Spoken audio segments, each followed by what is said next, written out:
Okay, we're here at Wonderland Gallery, Hi there. and I'm with the curator of the Viva Vampira exhibit, Sam Soto. Sam, can you tell us a little about the exhibit that we're seeing today? Yeah. Well, first of all, it's an exhibit of Vampira's Jonny Coffin's collection of Vampira memorabilia and photographs, and it runs through October 31st. And come down and check it out for yourself. Okay, now I heard that there was some special guests on opening night. Can you tell us about the atmosphere and who attended? Yeah, well, it was a really great turnout. Actually, there was a line around the building the whole night. It was really well attended, and the Lugosis showed up. The Lugosi family, which was really cool, and they came out and they really liked the show, and there was Is that Bela Lugosi's children or yes, grandchildren? yeah, it's like his grandson or his son or his grandson and his sons. Wow. Yeah, and like I told you before, they all look like Bella. It's pretty amazing. They all need capes for sure. So then, what did they think of the show? They loved it. They loved it. They thought it was great, and they were really excited about it. And in fact, they were talking to me about maybe doing some sort of Bella thing. Maybe I don't know. Incredible! Wow, Yeah, that yeah. would be great. Doing some sort of merchandise or postcards or something for them. Oh, So yeah, yeah, that'd be very that would cool. be awesome. They were really nice, actually. So then, also, you said that a relative of Maila came out as Yeah, well? her niece came out actually, and her niece and her best friend, and they came out and they really loved the show, and she said that it was the best retrospective that's ever been for Mila and the vampire character, Hmm. and thought it was very respectfully done, and felt like uh, it was like her due, like it hasn't been like she felt it was a proper reception for her, basically. The exhibit has photographs that encompass a good array of timeline around the 50s and a little bit of the 60s. Um, so, how do you think Milo would want to be remembered? As a pioneer, Yeah. for sure. That's It, I know that's how she'd want to be remembered. Like that's something I could probably say pretty confidently. Like I know she would like to have had, just her due. Like or just know who that she was the first that had that kind of thing going on, that character, that whole vibe. So Mhm. um, And then she yeah. also And an animal lover. Sorry about that. I oh know yeah, she was a staunch advocate, animal lover. So she she would do anything for the little buddies. wow. She had like dogs and cats. Cats, yeah. Cats, okay. She might have had a dog, but I knew she had cats for sure. And so let's focus on the glasses here. Can you tell us what we're looking at with these glasses? I know you had mentioned they were wood. What else can you tell about it? Well, they were designed for Peggy Guggenheim from the Guggenheim family, and there was by Alexander Calder, and there were only a few of them made. In fact, the other pair that exist are actually in the Guggenheim Museum, Hmm. and this pair that's here was actually brought back from Europe by Man Ray, and somehow Mila ended up with them, and then Johnny got them many years later. So Jonny Coffin. yeah, And then, so the glasses, they appeared in some of the modeling that she did then Uh-huh. for Man Ray. yeah. Even before, I'm not sure for Man Ray specifically, but even before the Vampira character, there's shots of her on the beach with this really cool bathing suit that has bat wings, and she's posing, and she's got blonde curly hair, and she's wearing those glasses, and that's from '48, I believe those shots were. So Huh. And then, they were around before the Vampire existed. do you think that the beach was a good setting because it's such a juxtaposition of her character and just the sunny beach Yeah, environment? totally. And I think also too, it's like the standard for all that stuff just wasn't set yet either necessarily. You know what I mean? Like there wasn't like you know, it wasn't. It was still taken sort of lightheartedly, I suppose, and like the idea of her really being a vampire wasn't like real, like, you know what I mean? Yeah. It was more about being a ghoul than anything else, I Right. suppose, you know. And her character developed from what would become her husband. Is that right? Yes. Well, the name did.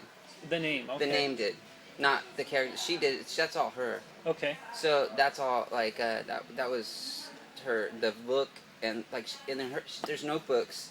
In her notebooks, there's like drawings and sketches of the character with notes and stuff of like certain like textures and the nails, and it was all plotted out. Like she had a vision. You know what I mean? So it was her, definitely her vision. The name just came from her. Oh man. And she was influenced by Charles Adams. Yes, right? most definitely. Yeah, totally. Let's see. And I'm sorry, but so was this for the TV show. The character was as well. It was part of, you know, the look, definitely. Yeah. So she had a relationship with James Dean. Can you tell us about? Well, they were the piece that we friends. have here with that? They were friends, and I don't believe they had a romantic relationship. I have no idea about that situation, but I know that they had a relationship as far as friendship. I think that he originally came to her because he was interested in the occult and truly believed that she had some sort of connection there, and so that's something that attracted him to her, and I think she kind of took him and Tony Perkins under her wing for a moment when they were starting out, you know? Oh. Yeah. Tony Perkins of Psycho? Yeah. Oh, wow. Yeah. Huh. Because it was Maila and Jimmy Dean and Tony Perkins and the three of them, and there was a couple others, but the three of them were pretty thick at one point. And you said they kind of hung out at a certain restaurant or something like that? Yeah, it was called Googie's. Okay. And it was right next to the Schwab's, and the Schwab's is where like the stars who had made it used to hang out and frequent, and then the up and coming actors would hang out at Googie's. So it was kind of like this. I don't know if battle is the right word, but like there was kind of competition between camps, I suppose.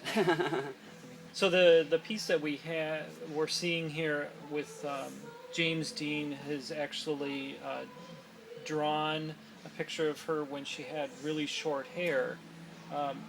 What is this time period, and what can you tell us about it? This is around 55, and that's actually on a Googie's napkin that picture's drawn on, and that's when she shaved her head, and that's when that's the whole.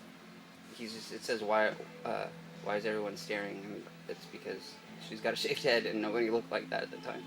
And she didn't hide it at all. she just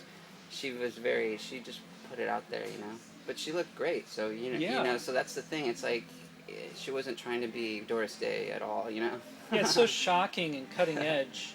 Yeah, for sure. See, there's a ridiculous thing that I heard that James Dean, his death was actually at one point possibly blamed on her for her witchcraft or something like that? Yeah, exactly. Like, because they had done this photo of her sitting on a grave saying, come and join me.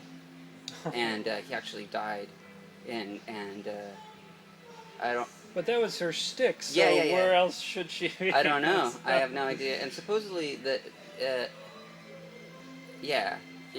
don't know. It's but crazy. That's basically what put the nail in the coffin, so to speak, of her career at that point in time. Yeah, and then we have there's a piece just above this that shows her reading a book. Oh yeah. Yeah. That one's really cool. That one, the book is called Love and Death. It says on the back cover, and there's like some really cool like witchy looking symbol on the front cover, and she's got her black back glasses, and it looks like a cigarillo or something that she's smoking. It's super foxy, and it's just really cool. It's just such a great photo, And that one's like not rarely seen at all. So it's just a beautiful picture, Yeah, thank you for your time, Sam. And so this show runs through Halloween. Yes. And will you have any related special events? Well, not hopefully, coming up, there's going to be an artist workshop here where we're going to be doing figure drawings, and we're going to have a model doing vampira poses, and we'll have an artist from High Voltage Tattoo teaching a class, and yeah, it should be good. It should be either at the end of August or the beginning of September. I'm still putting it together, so. And will that be on the website? Yes, it will. All the information will be up when I have all the info I need to get it going. So, which I'm almost done planning. So. Is that wonderlandgallery.com or something? .net. Yes. Well, it's Wonderland. Okay. Wonderland LA. Wonderland .net. LA. Yeah. .net. And and our address is 1257 North La Brea, and we're open from 12 to 8, and then 12 to 10 on Fridays and Saturdays. And there's no cost of admission. Everybody's welcome. You can come take pictures. Just come check it out. And we have all the pieces. All the pieces are for sale, and we also have merchandise. Like we have 2 posters and a postcard set. And yeah. All right. Thanks, Sam. Thank you. Signing out from Wonderland Gallery. Thank you. Thank you very much.